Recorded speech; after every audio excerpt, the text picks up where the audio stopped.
Welcome to Democracy Now!, democracynow.org, The Quarantine Report. I'm Amy Goodman.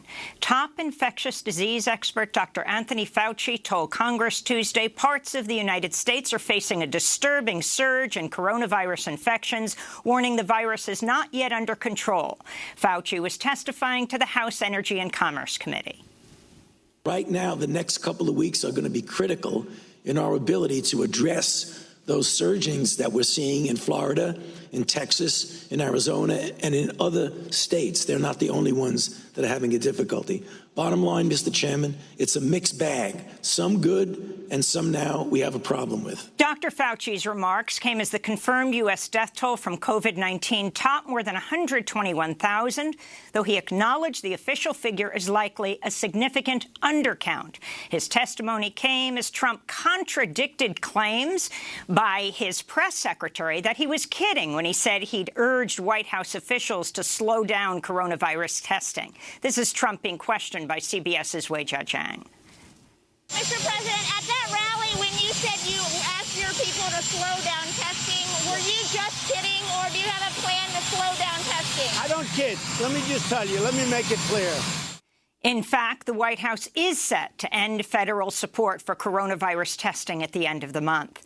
In Texas, lawmakers are warning of catastrophic, cascading consequences if Trump follows through on his plans, which would end diagnostic testing at 7 sites that screen hundreds of people a day.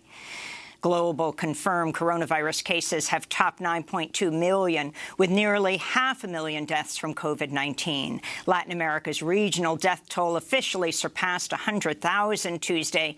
In Brazil, a judge has ordered far-right President Jair Bolsonaro to wear a mask in public, or he'll face a fine of nearly $400 per violation. This comes as Bolsonaro continues to attend massive political rallies across Brazil, which recorded nearly 40,000 new cases Tuesday, the worst infection rate in the world. This comes as medical health officials announced a daily record of over 4,500 new coronavirus infections. That was in Mexico. The European Union is preparing to reopen its borders to travelers from dozens of countries, except for people traveling from the United States, who may be barred due to the country's high rates of infection. In the Middle East, Saudi Arabia announced it'll bar travelers from abroad who are planning to attend the Hajj this year amidst the pandemic, marking the first time in modern history Muslims from around the world will not be allowed to make the annual pilgrimage to Mecca. Voters went to the polls Tuesday in New York, Kentucky, Virginia, and other states for primary elections marred by long lines and fears over the coronavirus. In Kentucky, officials slashed the number of polling places from 3,700 to just 170, a 95% reduction. In Louisville, which has Kentucky's largest African-American population, just one polling place was open, the Kentucky Exposition Center. At 6 p.m., the officials locked the building, even as up to 200 voters were stuck in traffic waiting to find parking spots. In a dramatic scene, scores of people banged on doors and windows demanding the right to vote. They were allowed inside just before 6:30 after a judge ordered a half-hour reprieve. We need justice. We need peace. We all need to come together. We should love one another. We shouldn't go through all this. I got a daughter right here. She's 18 years old. 18. She's the first time voting. In the very first. Senate Majority Leader Mitch McConnell easily won the Republican Party's nomination in Kentucky. His Democratic challenger will be either Progressive State Representative Charles Booker or former Marine fighter pilot Amy McGrath. McGrath has an 8-point lead over Booker, with about half of precincts reporting, though a large number of absentee ballots remain to be counted, and final results aren't expected until at least June 30th.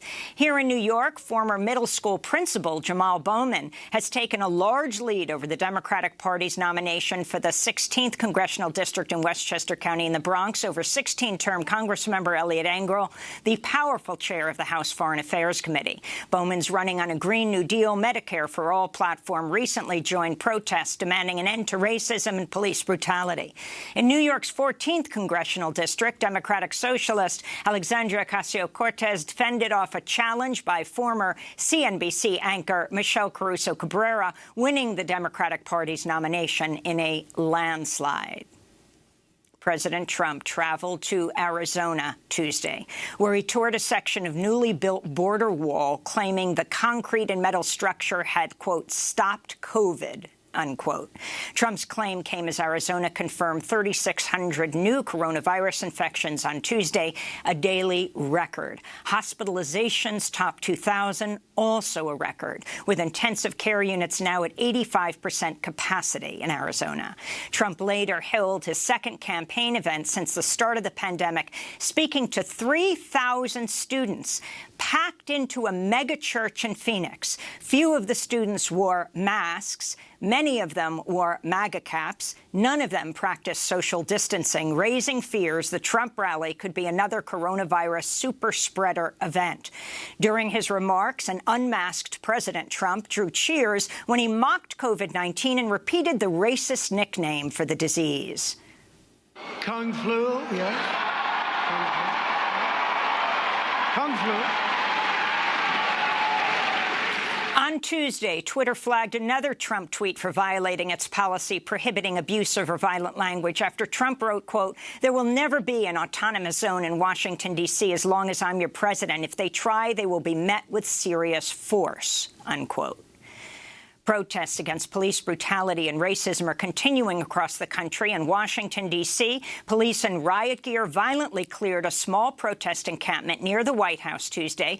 In Richmond, Virginia, 12 people were arrested as they attempted to set up a protest encampment outside Richmond City Hall. Officers used tear gas, pepper spray, and flashbangs to break up the protest. Meanwhile, in Oakland, dozens of students rallied Tuesday to push the school district to remove police officers from the city's schools. This is Jessica Black, director of the Black Organizing Project.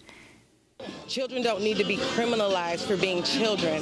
Schools were supposed to be places where children can learn social skills, schools and community. So what we're really pushing is we're pushing the institution of policing out, and we're saying bring community in. In Kentucky, the Louisville Metro Police Department said Tuesday it's fired Brett Hankison more than 3 months after he shot Breonna Taylor to death inside her own apartment. Officer Brett Hankison will have 10 days to appeal his termination. None of the officers involved in Taylor's killing have been charged with a crime. The Center for Constitutional Rights and a coalition of other civil rights organizations are calling on federal prosecutors to release on bail 2 New York attorneys who are accused of throwing Molotov cocktails into an empty New York police car during protests in Brooklyn May 30th.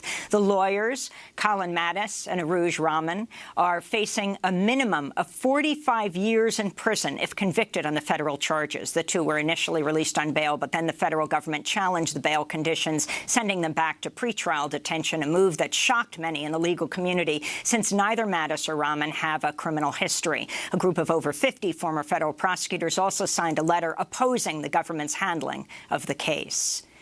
A warning to our viewers, this story contains graphic footage. In the occupied West Bank, Israeli officers shot and killed a Palestinian man Tuesday at a checkpoint east of Jerusalem as he was on his way to pick up his sister, who is set to be married last night. Disturbing video from the scene shows 27-year-old Ahmed Erekat bleeding but still alive on the street where he was shot. He's the nephew of senior Palestinian official Saeb Erekat, who says Israeli Prime Minister Benjamin Netanyahu was responsible for the death. Later in the broadcast, we'll speak with Palestinian human rights attorney Noura Erekat, who's Ahmed's cousin. In news from Egypt, plainclothes security forces abducted 26-year-old activist Sana Saif on Tuesday. The abduction occurred outside the public prosecutor's office in Cairo. Saif was attempting to file a complaint about being violently assaulted along with her sister and mother on Monday outside the Tora prison complex, where her brother, the political prisoner Alaa Abdel Fattah, is jailed. In Mexico, a 7.4 earthquake hit the southern state of Oaxaca Tuesday, killing at least 5 people, triggering a tsunami warning in several Pacific coastal areas across Mexico and Central America. At least 2 hospitals in Oaxaca treating COVID-19 patients were among those reporting damages. The powerful earthquake was felt in several other states, including in Mexico City, where residents were forced onto the streets as buildings and power lines rattled and seismic alarms went off. Smaller tremors were felt in Guatemala, Honduras, and El Salvador. In health news, Johnson & Johnson has been ordered to pay $2.1 continuing to sell the products overseas. In election news, Democratic presidential candidate Joe Biden and former President Barack Obama raised over $11 million Tuesday in their first fundraiser together since Obama endorsed his former running mate for president in April. In Charleston, South Carolina, the city's begun removing a statue of former Vice President John Calhoun, who is a staunch advocate of slavery and a slaveholder himself. The Charleston City Council voted unanimously to remove the monument on Tuesday night after the 115-foot-high statue was repeatedly targeted by protesters. The monument is located in Marion Square, just a block from the Mother Emanuel AME Church, where 9 African-American worshipers and their pastor were gunned down in 2015 by white supremacist Dylann Roof. In Mississippi, college football star running back Kylan Hill said Monday he'll refuse to play next season unless Mississippi abandons its state flag, which features the Confederate battle flag as part of its design. Hill tweeted, quote, "Either change the flag or I won't be representing the state anymore, and I meant that. I'm tired," he said. And in Atlanta, Rayshard Brooks was laid to rest Tuesday, 11 days after he was shot twice in the back and killed by an Atlanta police officer outside a Wendy's restaurant. His killing sparked an uprising against racism and police brutality that culminated in the arrest of Officer Garrett Rolfe on felony murder charges. Brooks was honored by friends and family who gathered at the historic Ebenezer Baptist Church for his funeral. Reverend Bernice King delivered the eulogy. My daddy, Martin Luther King Jr., who taught us that true peace is not merely the absence of tension, but it is the presence of justice. Therefore, there can be no peace in Atlanta nor anywhere in our nation where there is no justice. No justice, no peace. Immediately after the funeral wrapped up, Atlanta police announced the arrest of Natalie White, a 29-year-old who was reportedly close to Rayshard Brooks. She faces charges of first-degree arson for allegedly helping to set a fire that consumed the Wendy's restaurant where Brooks was shot dead by police on June 12th. And those are some of the headlines. This is Democracy Now!, democracynow.org, The Quarantine Report.